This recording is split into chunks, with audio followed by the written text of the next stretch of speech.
Welcome to House of Horns. My name is Victor Corona, aka Victor Producer, and joining me is Gilbert Manzano, who does it for Sports Illustrated. He's a NFL staff writer there. How are you doing, Gilbert?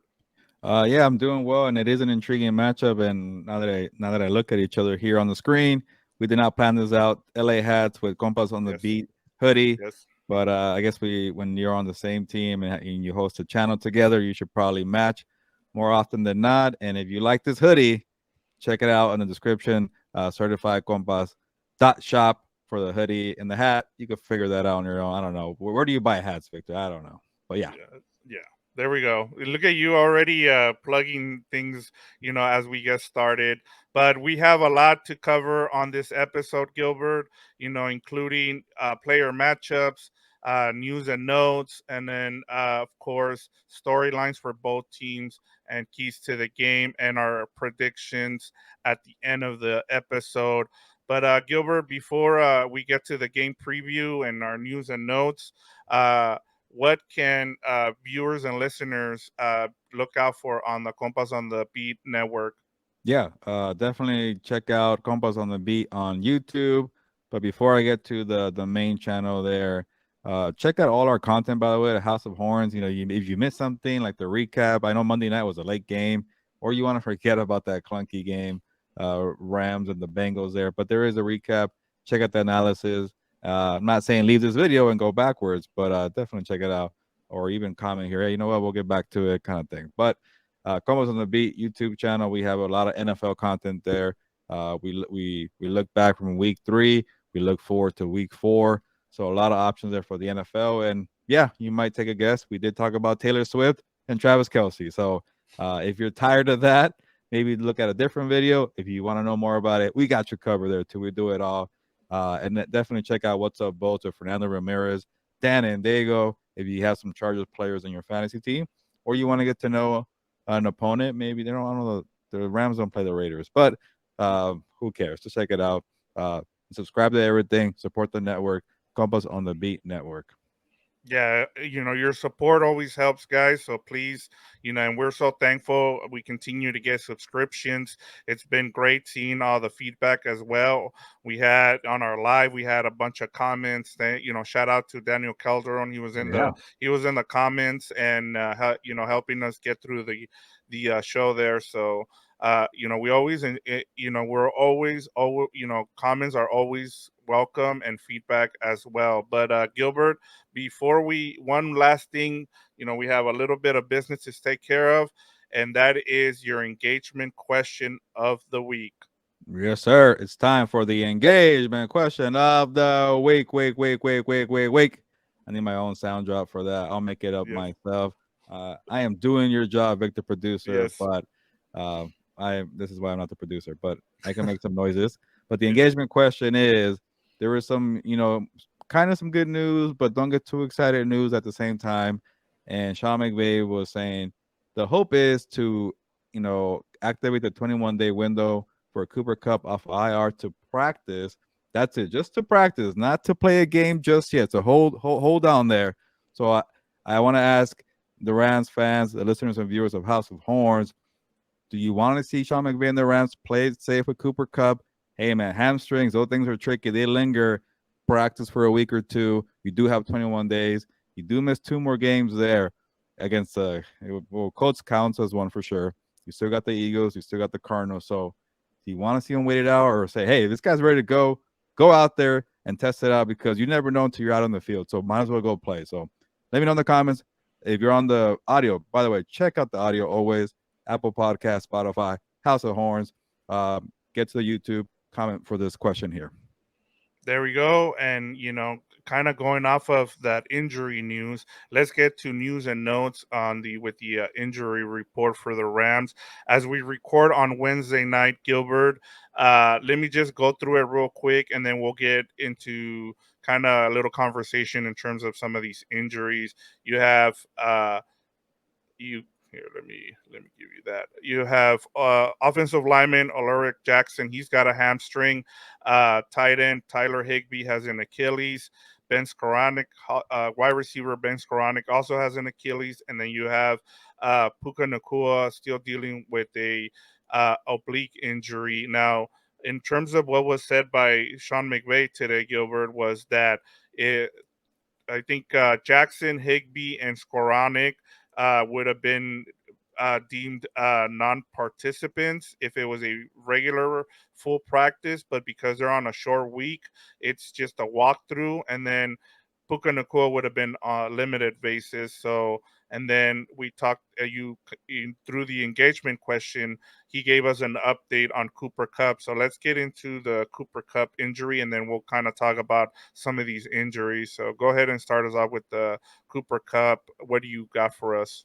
Yeah, like I mentioned, this being the last game that Cooper Cup is going to be forced to miss. Remember when he went to IR, he had to miss for sure 4 games is the amount, and after that, it's kind of like okay, you got to figure it out. He's going to be, coming off IR or not, and when you do activate that 21-day window, you got to figure it out. I think is if you don't do it, he stays on IR. After that, the rules get a little tricky there. Like, does he stay on IR for the rest of the year? Does he come back? But it won't get that far. That's the feeling there. So I won't confuse people there. But I think the confusion was today. Is he hoping that he'll play next week or to practice? And I think Sean McVay was saying Cooper Cup is on track to practice, and the Rams were saying that is a hoping. That's what we're hopeful for him to practice. So that to me sounds like they're going to play it safe. Let him practice for a week because I guess you don't have to go out there and play in the game. If you're playing full practice, you're participating, you're doing these cuts on your routes, and you feel good, you feel like you have some burst there, then go try it out in the game. So we'll find out more, but don't get too excited about him potentially playing against the Eagles. Right, that's the game coming up after the Colts one.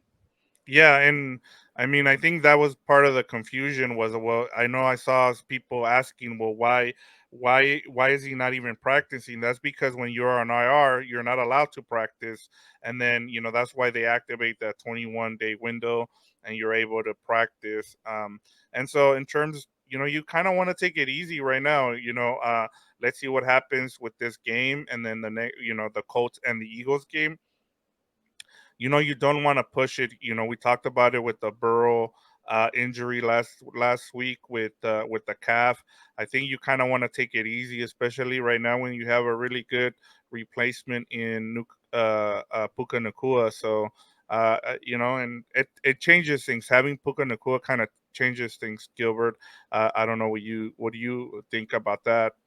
Yeah, and it sucks for the rookie to always be on the injury report because he's always dealing with something, and it just shows you how he's battling out there because the team needs him. They're shorthanded, and I'm sure it's tough with his mindset. Like, man, I'm new to the NFL and I'm already getting beat up, and I got to go out there and play. But I'm sure he's getting a lot of respect from his teammates, not just with his performance, but with how tough he's been. So they do need him out there. But I think last week, Victor, against the Bengals, it's not last week, it was Monday. It's not that long ago. Yeah, They really miss Cooper Cup. They really miss another playmaker. They yeah, need Cooper Cup. So when you play against these really really good teams, I know the Bengals were but they weren't at full strength, but they were still considered one of the top teams in the NFL. So yeah, I felt like, for 2 weeks they got by. They were playing the 49ers. They had a great game plan, but at the end of the day, they didn't have enough talent. So that's why they fell behind with the 49ers. With the Bengals, the Rams just looked lost. So hopefully they get Cooper Cup, and it'll be exciting to see how they utilize Tutu Atwell, Puka Nakua, Cooper Cup, and I guess I shouldn't count out Van Jefferson, but eventually you got to do something, Van. So this could be the week here against the Colts here. We'll get into the Colts have a very good defense and a pretty good offense, I think, as well. So on the schedule, we all thought maybe the Colts game would be the gimme, but it's not looking like that. So yeah. No. we'll see how they do it at Cooper Cup for at least one more game, and then after that, we'll figure it out.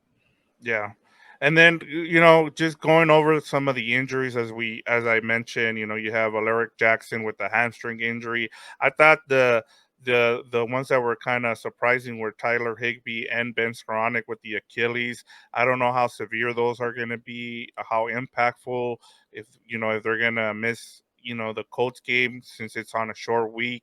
But I think the one that's the most important here, Gilbert, is Alaric Jackson. I mean, we saw what happened once he left the game, and you know, being able to protect the left side of the blind side for Matthew Stafford is huge, and not having him, I think is it's gonna change the game plan for Sean McVay.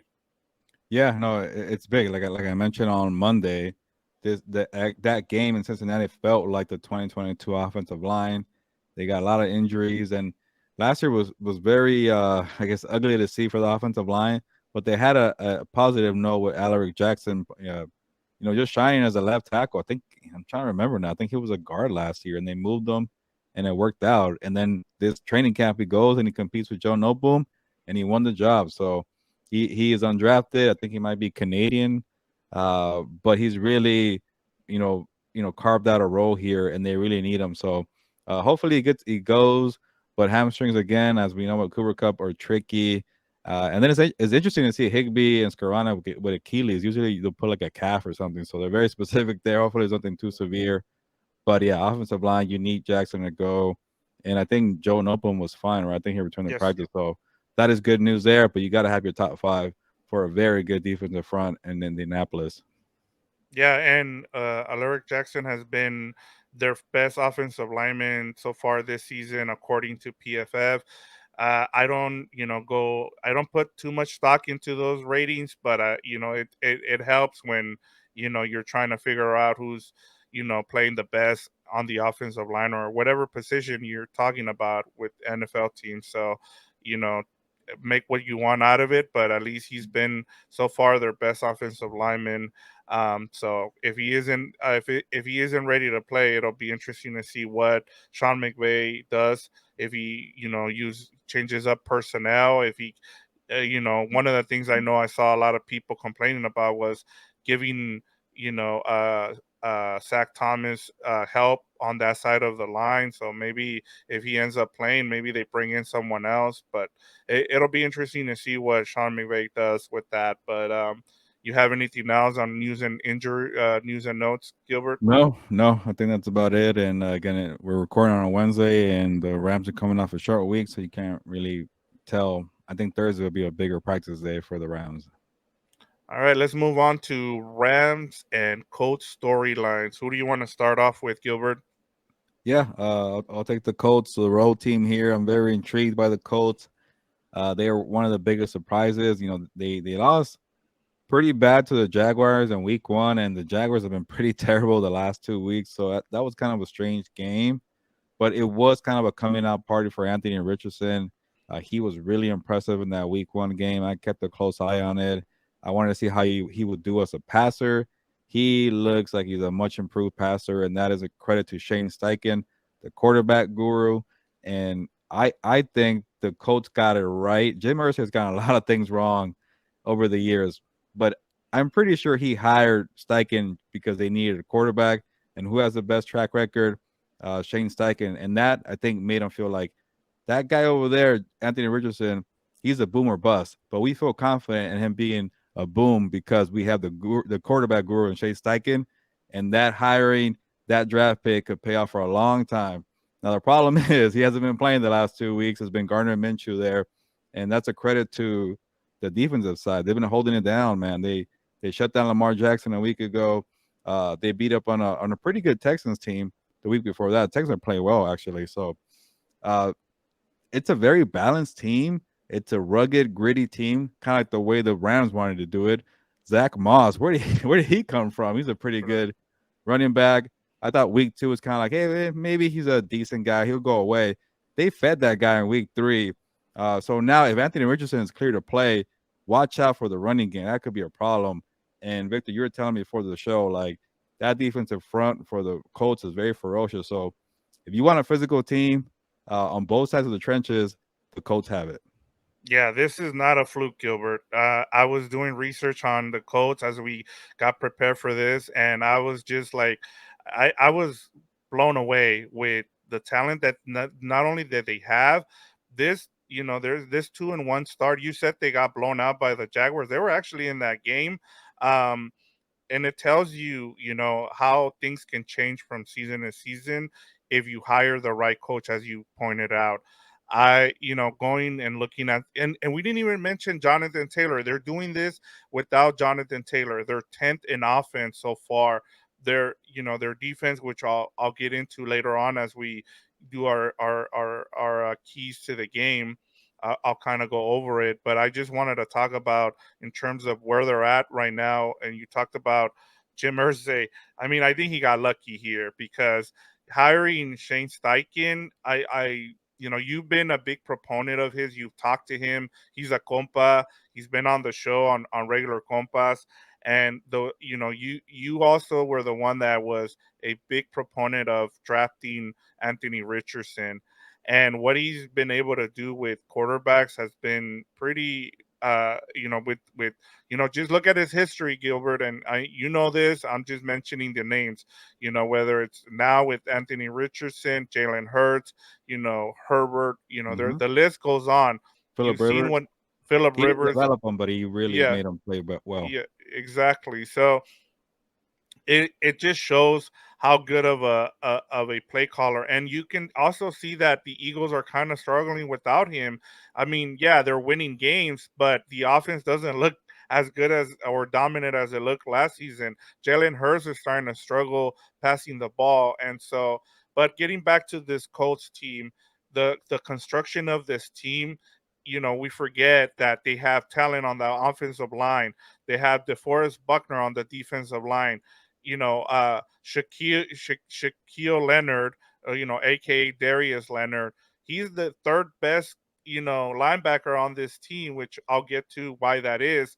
But they have a lot of talent, and I don't, before we, before this game, before the Bengals game for the Rams, the Rams were favorite. Now they're 1 point underdogs going into this game, and I think the rest of the league hasn't caught up yet to how good this Colts uh, team can be, and I think you will hear as we go on because there is a lot of uh, unnamed talent that people are gonna get to know, especially with at least doing the research right now, Gilbert. I think more and more people are gonna, as we go along in the season, are gonna get to know this Colts team.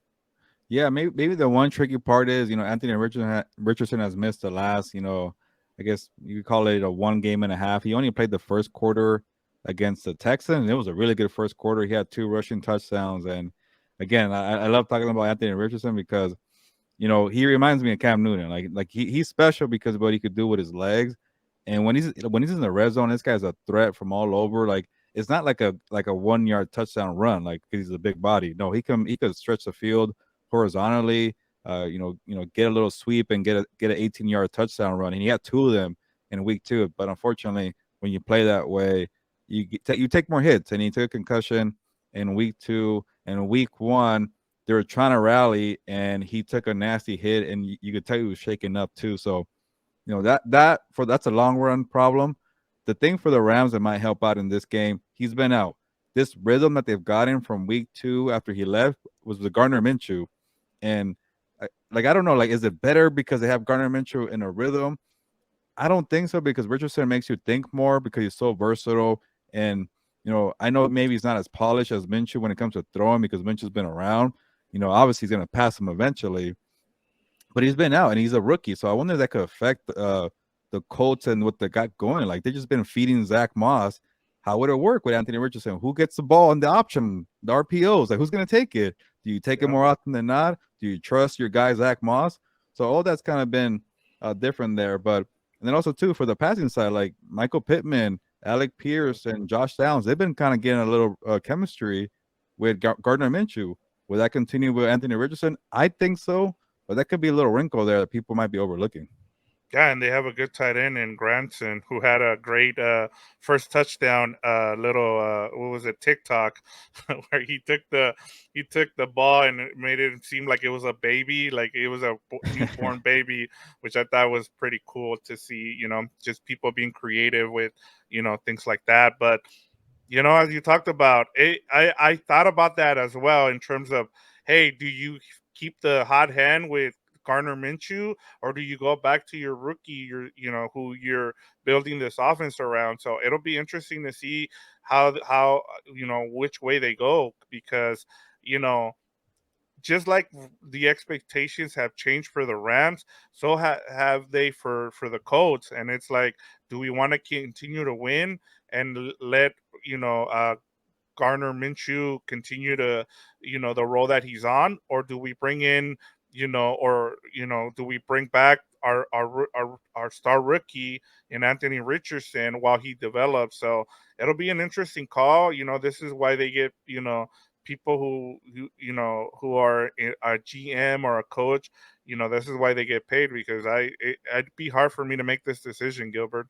Yeah, and you also want to take care of the rookie there. Like if he's not ready, don't rush him out there. Concussion is that's a severe thing, and you don't want to start racking those up there. So if he's not ready, play it safe. Man, he can still practice, but he's still in the protocol, so he's not out of that. Once he's out of the protocol, that's when it seems like okay, he'll probably play, but he hasn't been cleared on that front just yet. But I think if you're the Rams and he is healthy, you probably want more Gardner Minshew, because at least you know that he'll stay in the pocket and he'll probably maybe he's a better passer right now, like I mentioned. Eventually that will change, but you could prepare for that. When it comes to Richardson, it's like okay, is he gonna run? Is he not? Is he gonna throw? And he has a strong arm too. Like play action could be a problem too. So for me, as a football fan, I want to see Richardson play because there's more Yeah. intrigue there. But I guess if you play Minshew, maybe the odds of winning are a little better. But he's such a defensive nightmare for a matchup wise for Richardson that maybe Raheem Moore is probably thinking I'd rather take the predictable Minshew who gets hot in a hurry.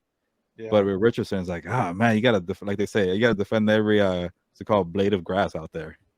Yeah, and that's a good point by you, because it'll be interesting to see what Raheem Morris prefers and how he attacks a rookie who hasn't seen, Mm, he yeah. hasn't had a lot of live looks, in terms of what you can disguise and what you can throw at him. So that'll be another thing. That's why this is such an intriguing matchup, Gilbert. Something that we honestly didn't expect in week 4. Everybody just kind of look, oh, that's a win for the Rams, and Yeah. I think people are starting to realize that might not be the case. So, and I Yeah. just wanted to say one more thing, and before we move on, is just Zach Moss, man. Just seeing him finally, we everybody's been waiting for that breakout when he was with the Bills, and now we're finally seeing here with the Colts, and it'll be interesting to see if he continues on. What happens with Jonathan Taylor, if he comes back, if he gets traded.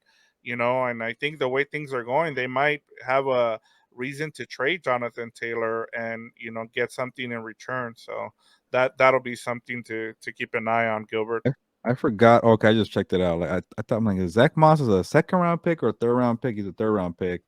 And like I totally forgot about this guy. I'm like, where like Zach Moss, like he played for the Bills, but it took me forever to figure it out. And I'm like, he was kind of a high pick here. Yep, And yeah, 2020, he was a third round pick, did nothing. And it's kind of like, in fantasy football, you always yep, stash a rookie in case he balls out or not, like a Devin A Chain or I was trying yep, to stash freaking Tank Bigsby. He hasn't done anything, but yep. you always wait for a rookie to do something, and this guy hasn't doesn't done anything. So credit to the Colts scouting department or the GM for finding him, because he's been playing well, and it's a credit again to Shane Steichen, because like he also has a lot of credit for taking how you develop Austin Eckler too with the Chargers.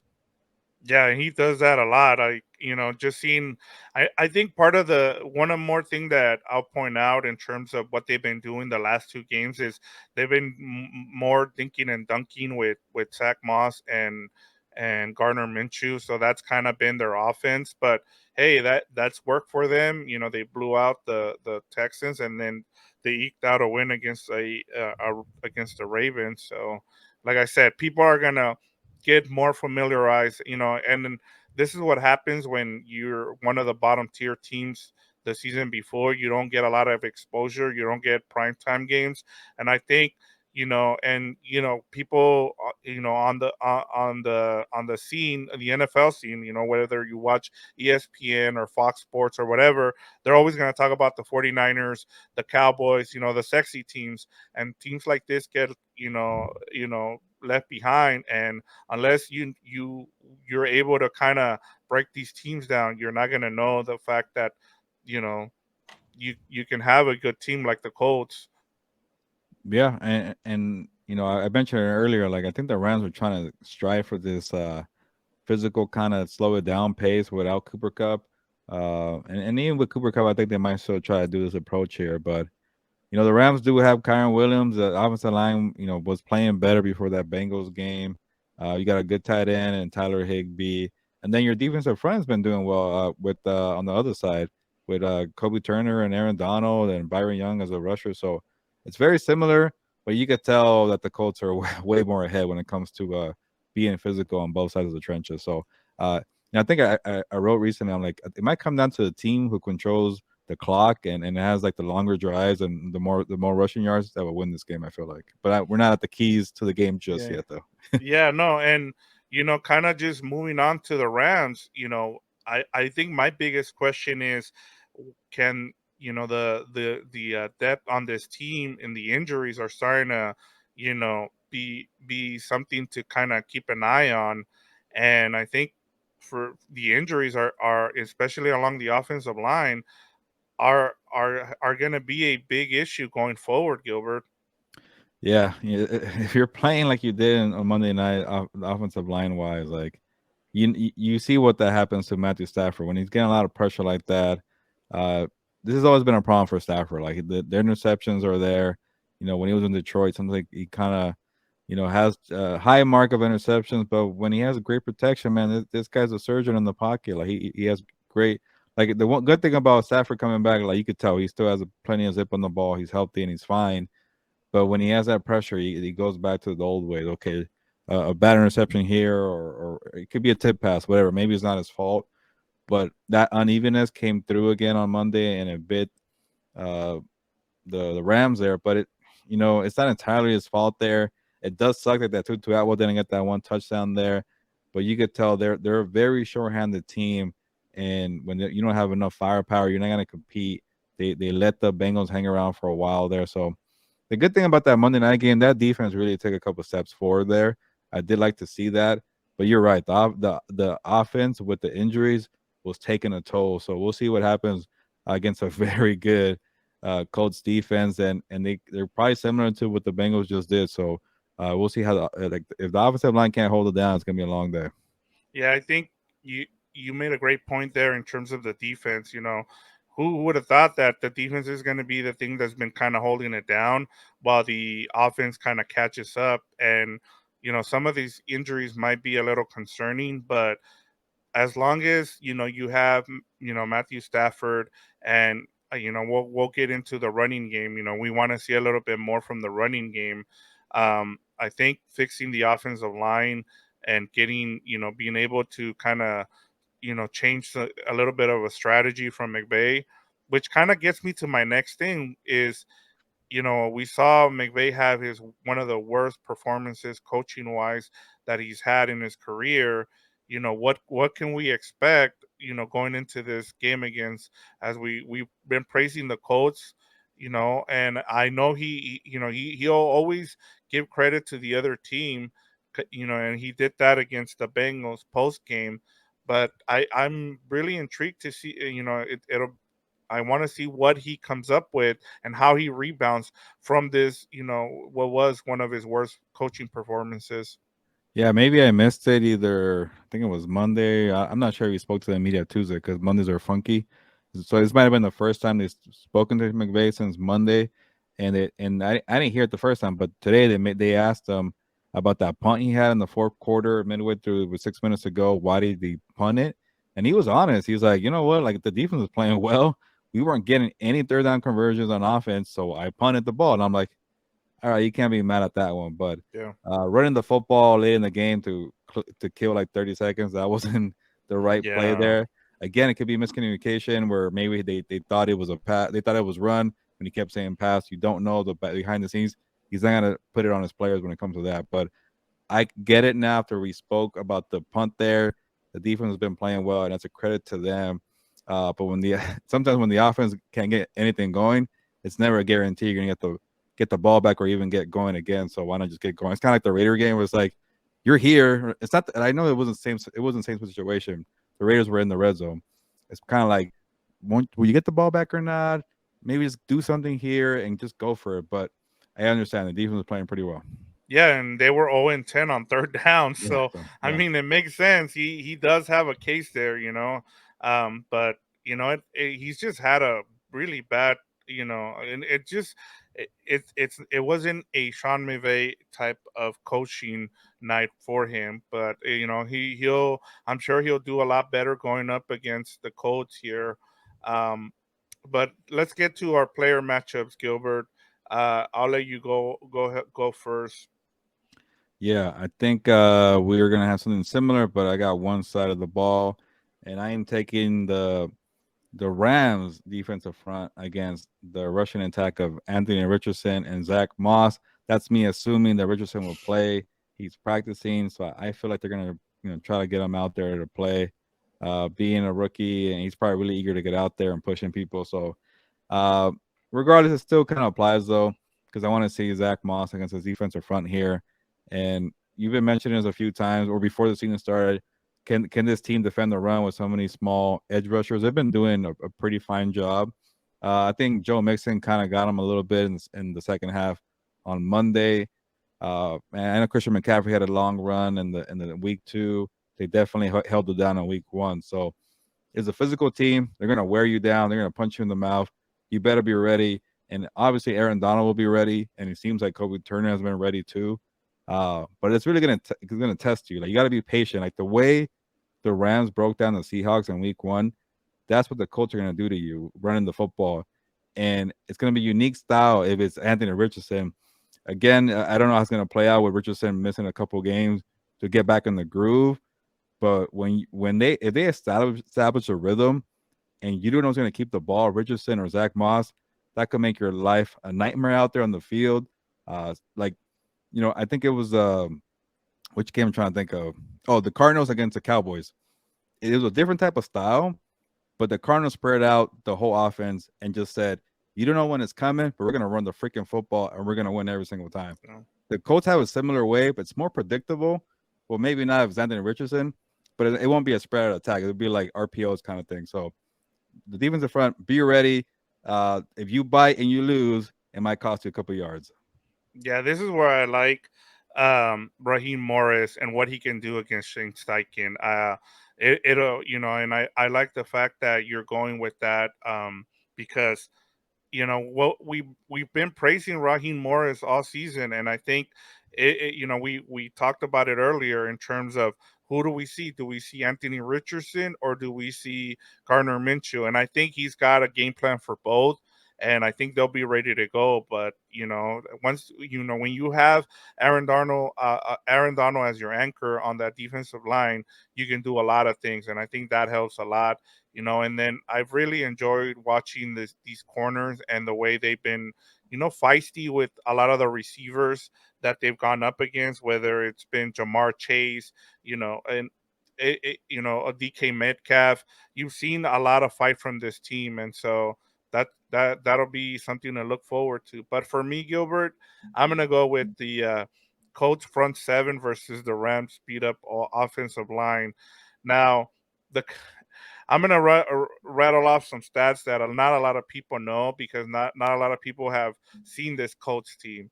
So the Colts front seven through 3 games, they lead the league with 23 tackles for losses. They're second with 12 sacks and are tied for second with 7 forced fumbles. Now, Gilbert, I asked you before we jumped on if you've heard of Zaire Franklin, and your response was, Yeah, he is a guy who pretty much took over for Bobby Okereke. Bobby actually a LA native guy who played really well under Matt Eberflus, a former Colts DC who's now with the Bears head coach. And one thing about Eberflus, he likes to kind of develop these linebackers. So once he left, they had a factory of linebackers there. "Yep, And Zaire Franklin, I think you mentioned the one that told me he was a 7th round pick. So yeah, uh, out of you know, Syracuse." yeah, they're fast, they have length, and they're just very athletic. And you don't see this in today's football, really prioritizing the linebackers. It's the 49ers and then the Colts out there in the Midwest. they're doing that. So, and like you mentioned, like you forget about Shaquille Leonard because that's the thing. Like when Shaquille Leonard was going through the injuries, Zaire Franklin was getting those reps. Bobby Okereke and Zaire Franklin or EJ Speed, they were doing well things together.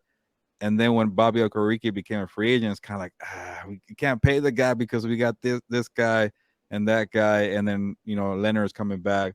So Okereke went to the Giants there, and he's been playing great. But from reports I've been reading, like man, they didn't want to give up on him, but they're like, this Franklin guy is pretty good, and in the NFL, you hit on draft picks, you go with the cheaper route, and so far it's been paying off. And credit to Gus Bradley too because he's been doing a fine job there. And also to Shane Steichen. I know Gus Bradley and Steichen knew each other from the Chargers, but anytime you are a new head coach, you like to clean house. Like, okay, you're from the other regime. I don't want that. Yeah, he saw something cooking and it said, Bradley, you're doing it right. You stick around. And Bradley took over. Eberflus had, and they've been doing well. Yeah, and the big knock on on the defensive corner Gus Bradley has been that he plays mostly a zone. But when you look at these stats, you're like, well, where is this coming from? And as you talked about, I think somebody that you're gonna have to look at is number 44. Who we just talked about, Zaire Franklin. I mean, he leads the league with 45 tackles. He's averaging 15 tackles a game. Gilbert. He's on pace for 255. The record for combined tackles in a season is 214 by Harding Nickerson, which was done back in 1993 when they had us when we had 16 games in a season. Now we have 17, so he might break it with 2 games to go if he continues on this pace. And as you talked about, I mean, those linebackers. I mean, Shaquille Leonard. Everybody forgot about him now. Darius Leonard. EJ Speed is probably the second best linebacker. Just they become a factory because of what they've been able to build there. But yeah, that Yeah, defense, they might eat in this game, especially if the Rams offense isn't up to, snuff there. If they can't protect Matthew Stafford, I mean, it's gonna get ugly quick. You're coming off of a short week. You're having to go back to the Midwest, which is something not a lot of West Coast teams like to do.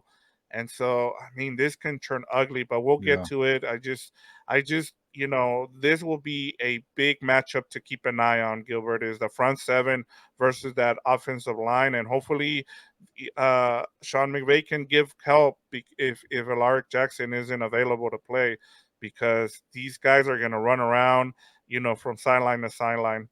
Yeah, Wednesday injury reports are a little tricky, but I was looking at the Colts one right now, and DeForest Buckner was a DMP. It could be rest. He is a veteran. Usually Thursdays and Fridays Yeah, are Wednesdays are usually veteran rest days. rest You're days. So right. it could be that. I don't know. And then when I was talking about the other side of it with Richardson and Zack Moss, they have a good offensive line to make it work. But Quentin Nelson also DMP is a toe, yeah, toe injury, but another veteran, so you don't know. That's a tricky part. And a couple of things you said, Victor, that had me thinking. I'm like, Gus Bradley pretty much did what Raheem Morris did with the Rams. When Raheem Morris came in and took over for Brandon Staley, he's like, hey, that's working. I'm gonna make it work with that personnel and tweak my scheme. I think Gus Bradley did the same thing when he took over for Matt Eberflus when he went to the Bears. Like, hey, a lot of linebackers here. At the time, they had Stephon Gilmore, and he's in a good defensive front. He kept tweaking the scheme and making it work to the guys he has. So that's a sign of a good coach there for Gus Bradley. And then the other part too, you just reminded me, it's such a young team, Victor, that you just went to Cincinnati, got your butt whooped, went back to LA, back on a plane to go for the 10 a.m. game in Indianapolis. I know young guys are well rested and are ready to go, but that messes with your mental psyche when you're a rookie in the NFL. Like, it's kind of a grind here. So we'll see how they do as a young team too. Yep, like you said, there's rookies and 2 year, second year guys as well. But I just, it'll be interesting to see how they, how what the chess game is going to be between Gus Bradley and Sean McVay here. I'll keep my eye on that, because that's something to keep. That's great. The front seven against that offensive line, and then how they scheme it up. Sean McVay has done a great job of scheming things up, whether it was against the 49ers and even against the Seahawks. He's been able to also my the other thing I'll get to it later, but it has to do with going on the road. We'll get to it. Let's get to keys to the game. Gilbert, go ahead and kick us off here. Yeah, I know earlier I said time of possession is probably gonna be big in this game. Whoever controls the clock, gains those rushing yards, longer drives, I think will probably win this game. And it's an advantage for the Colts because they seem like they're ahead when it comes to that type of style. Now, the thing I want to see for the Rams, you're trying to steal one on the road against a very good team, you better improve those third down conversions. Like that was awful last week. I totally lost track of it, and you reminded me that Tutu Atwell touchdown was the one that got it down. I was like, oh, okay, they got one at least, so you cannot wait that long. It's good if you're getting first downs at a rapid pace, and you don't need to get to the third and shorts or third and long. But those are always rare. You cannot go 0 and 10 like that. So it's going to be tough again without the offensive line being at full strength. Hopefully, they do get Alaric Jackson back. We'll see how they handle this ferocious defensive front here with linebackers. You mentioned Quiddy Pay is finally breaking out. It took him a long time. I think it was a 2021 first round pick. I could be off on the year, but I've been wondering, like, okay, when is he going to break out? It seems to be the year there. A Buyakam Samson, former Ram actually, and former 49er, another good edge rusher there. But yes, it's going to be hard to get a first down against his team, but you cannot be that poor as you were on Monday Night Football because you got to get the long drives. You got to extend plays and control the clock because I think that's going to be a big key in this game. Yeah, and I agree with you because that goes right along with what I'm going with, and that is going with the balanced attack on offense. You need to find that second running back, as we talked about, someone who can help out Kyron Williams. I saw a couple of quotes today where they were like, "Hey, we need to help Kyron Williams out because we're asking a lot out of him."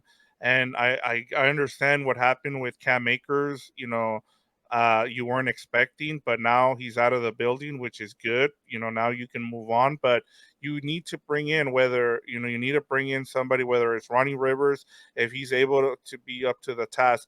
The one concern I did have, Gilbert, is a couple of times Kyron Williams missed a couple of blocks on blitzes, and that was not a good look. He's been good before that. He was good in the first two games, but he kind of struggled against the Bengals. And I'll give that to the defensive coordinator for the Bengals because he likes to scheme up things where he kind of confuses you, but he has to be a lot better in pass protection. And then maybe I know that's why we haven't seen the rookie running back, but if Ronnie Rivers is going to be in this game, they need to have running backs who can pick up the blitz and are good in pass protection because it's not all about being able to run the ball and catch the ball out of the backfield. But for me, that's the biggest key is having a balanced attack. Do not let have Matthew Stafford throw more than 35 times and then be able to run the ball. You need to carry the ball with your running backs at least 20 times, not just do jet sweeps and stuff like that. Be able to get like 15 carries out of Kyron Williams and maybe 10 out of the other guys, whether it's Ronnie Rivers or something like that, Gilbert. Yeah, it's good to get a couple of jet sweeps in and be a little creative, but you still got to run the ball the old-fashioned way. You don't have to go up the middle every single time, but you need your running backs to do the work, the heavy workload there. And one of the biggest things about why the Rams drafted Kyron Williams a year ago was because he was a good pass protector, and they were so like a year ago they were so eager to get him out there on the field, like he was going to contend with Cam Akers, but he got hurt a lot. So I guess the thing where him struggling against the Bengals, like he hasn't played a lot in the league, so maybe it's kind of like okay, uh, he's probably thinking like, hey, I am very good at pass protection, but this is a whole different level here with the Bengals DC there. Lou, I don't want to butcher his last name there, but he's I going. that's why I key is Lou Arengmo, something Yeah, like I'll that. go with him. Italians are gonna hate me, but I don't want to Yeah, butcher his name. But he's been same. one of the best DCs. I want to give him a credit. So that really, like you mentioned, confused Kyron Williams. But Kyron Williams is really good at that specific category. So hopefully, it's just one bad game for him and does better. But it won't be easy against another very good defensive front. So there you go. You have our keys to the games there. Now let's move on to our betting spotlight, Gilbert. The Rams, as we mentioned earlier, are 1 point underdogs, and the over under is 44 and a half. What's the right side of this betting line? I really, I'll be honest, Gilbert. I don't like this either one. If it, the 1 point, it's pretty much a pick 'em, and then you got Yeah. the 44 and a half over under. Yeah, I don't want to say too much about the 1 points. I don't want to give away my pick just yet, but I don't know if it changed or not, but maybe a couple hours ago, I looked at the total there and it was like 46 and a half. And I think people were probably taking the 46 there and saying under because I'm like, that's kind of high for these teams here. So maybe it went down, maybe it saw something different. I don't know what it was, but 44 feels a little better. But I think I will still take the under. I think it's gonna be a slow game, long drives, a lot of field goals, being physical. Like it won't be one of those boring like the Bengals game on Monday. It will be like, okay, it's gonna be long drives, it's gonna take you like 7 minutes, and sometimes you might get a field goal or two. So yeah, I could easily see like maybe in the low 20s, but 44 and a half is going to really test you if you want to go the under. When it was 46 and a half, I'm like, oh, definitely go under, but it's going to be a little tricky there. But I still say take the under.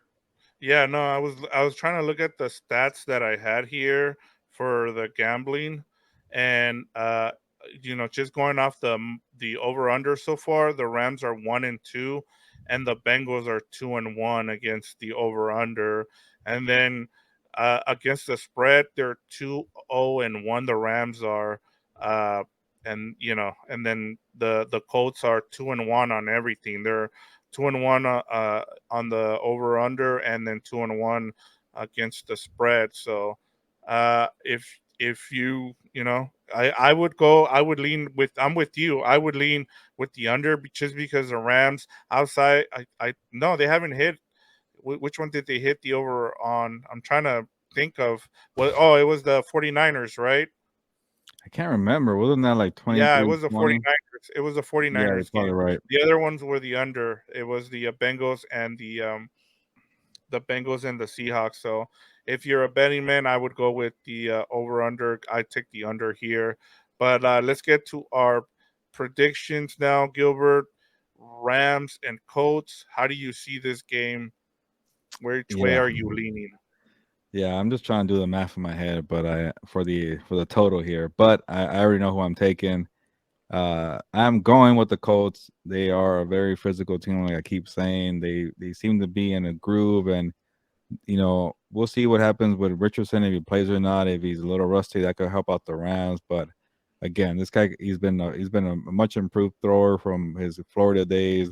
He's a nightmare on the RPOs, on the ground, on the red zone. So regardless of who plays or not, it's going to be a problem. Gardner Minch has been on point as a passer there.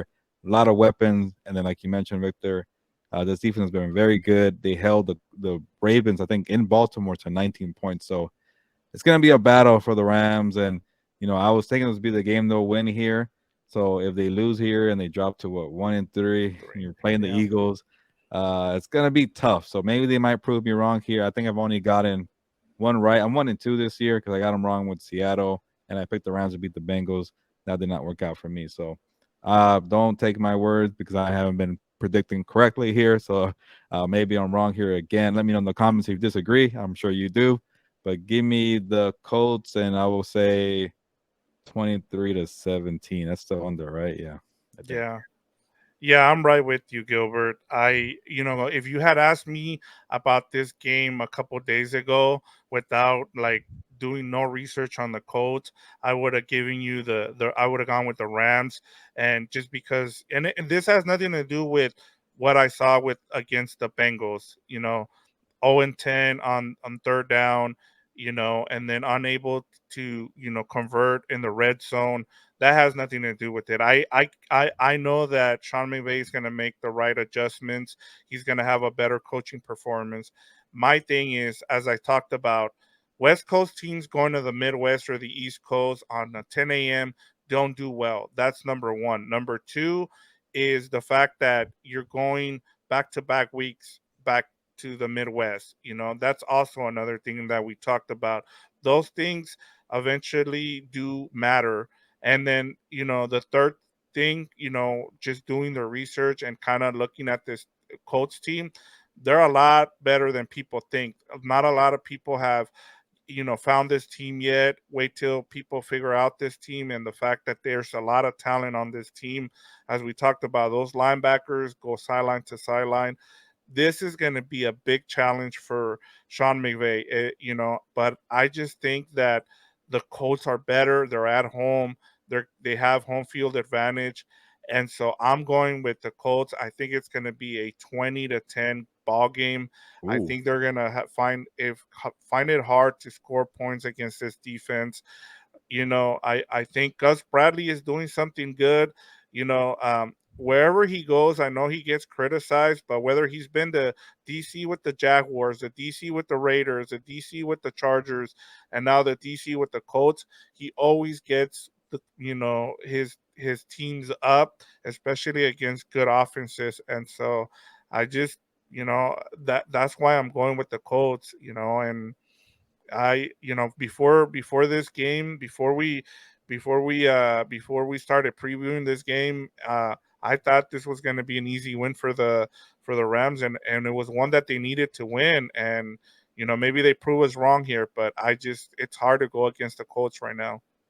Yeah, it's wild how much things change. I don't think any one of us from Compas on the Beat predicted the Colts to make the playoffs. I can't remember. So I think a lot of people No. expect them to be pretty bad.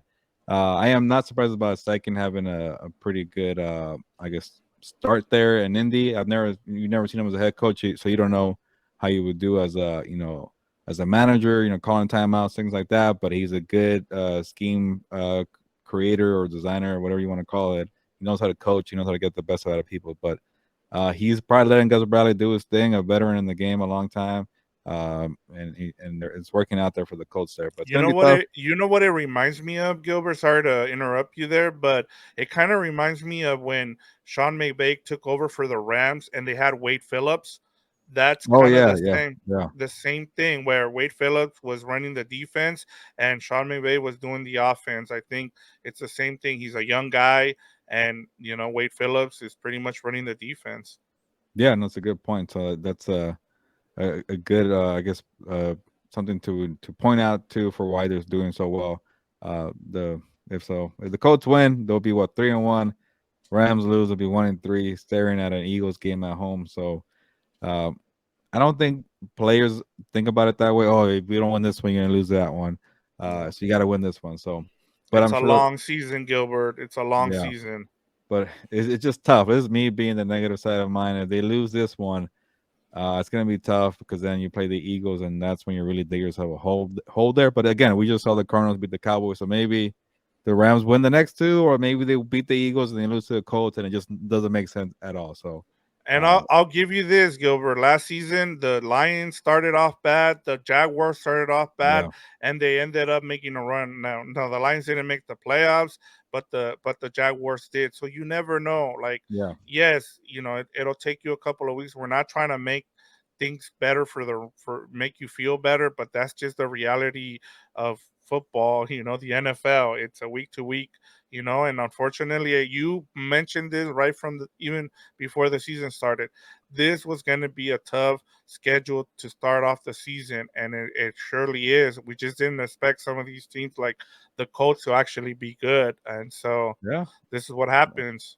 But maybe when I was looking, I'm like, they're gonna lose every game besides that Colts one. They got that one in Seattle. That could be it. And like I mentioned, man, just get one more from this 5 game gauntlet. So just beat either the Eagles or the Colts, and you're staring at 2-3. That's not bad. It's just you kind of feel like And then you got the Cardinals, so maybe you're three yeah. and three. So So just win one of the next two. They're tough games, but you already got one in Seattle. You were like in your head, you're like, you know what, we've done it before in Seattle. That was a big win. We've seen the Seahawks already win 2 games in a row. So uh, they beat a very good team. So again, uh, I feel like we're trying to write off the Rams, I but saying know, hey, not yet, but no, it's looking no, bad. But they I could, I would not be surprised if they win.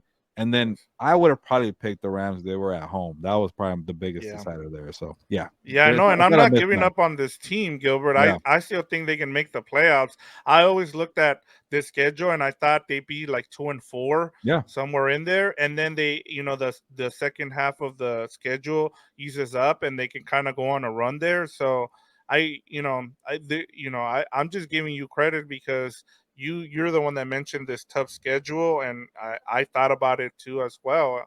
Everybody's talked about it. It's going to be a tough run at the beginning, but if you can get through it, where you're kind of at 500, then you can, you know, take advantage of that second half schedule. So, hey, Yeah. the even if they lose this game, they're not done. No. So Just we win just one out of the next two, and that's it. Think about that. One out of the next yeah. two, and life is good. Yep. Just want to say thank you again for staying with us, our viewers, our listeners. Thank you for the new subscribers. It's been we're doing this because of you guys. Thank you for the opportunity. Gilbert, do you have anything that you're working on at SI that people should be on the lookout for? Nothing in particular right now, but I'll definitely always check out my work. If you want to see some of my picks, we always release it on Thursday mornings. Our weekly picks is me and maybe 5 or 6 other people, and I'm surprised I didn't do worse, but I was 500, which is my worst performance of the year. I was 8-8. I missed a lot of upset picks there that I got wrong. So You're not uh, the only one. A bunch of people got booted out of their survivor because oh of three of those games. Yeah, oh yeah, yeah. There's a lot of people ask me for advice on that. And surprisingly, that was the one week nobody really reached out to me, and I would have said take the Cowboys all day, and they would have been yeah. wrong. So, yeah, you just never know in the NFL, and that kind of that kind of goes into this the predictions that we had there. But yeah, check out all my work there, and the one I've been actually pretty good. We have this thing at SI. It's kind of like if you pick like if you get like the most out of 10 games correct when you pick against the spread, you win a bunch of money, I guess it is. So they asked us, the experts, air quotes there, Yeah. pick one game for the people to pick. And I'm 3-0 there, so I've been getting those right for against the spread. It's easy to pick one game, but I feel like I'm helping out people to win that money. Like, hey, listen to me, I'm 3-0 There when it you comes to go. picking your perfect lineup for against the spread there. So kind of fun things like that. But I always got a bunch of stories, columns, previews, features. Always check out my stories, and if you see my name, just click on my name on the website, and all the stories pop up. There you go.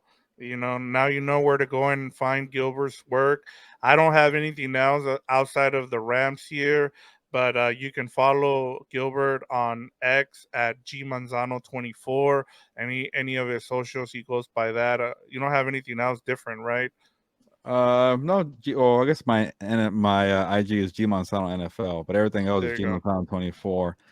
Yeah, I check out all my. I don't really. I should show my face more on social media, but I do a lot of videos with NFL players, and I just record it and I post it, and people seem to like it. So, There you go. yeah, that's Yeah, some good make sure stuff. you're following him on TikTok as well because he's got a lot of stuff there as well. But with that said, Gilbert, we kept it under an hour, which was our goal. So go ahead and close us out before that 1 hour mark. Yeah, I got 2 minutes. I will not use up all the time. I am ready to go on the week 4. Good matchup, Rams at Colts, week 4. Leave a comment as always here for your takeaways. Whatever you disagree, I'm going to take up the time apparently, but just comment. And we love the engagement. And be a compa, tell a compa by House of Horns. Subscribe. On that note, ya nos vamos. Pues vámonos. Whoop.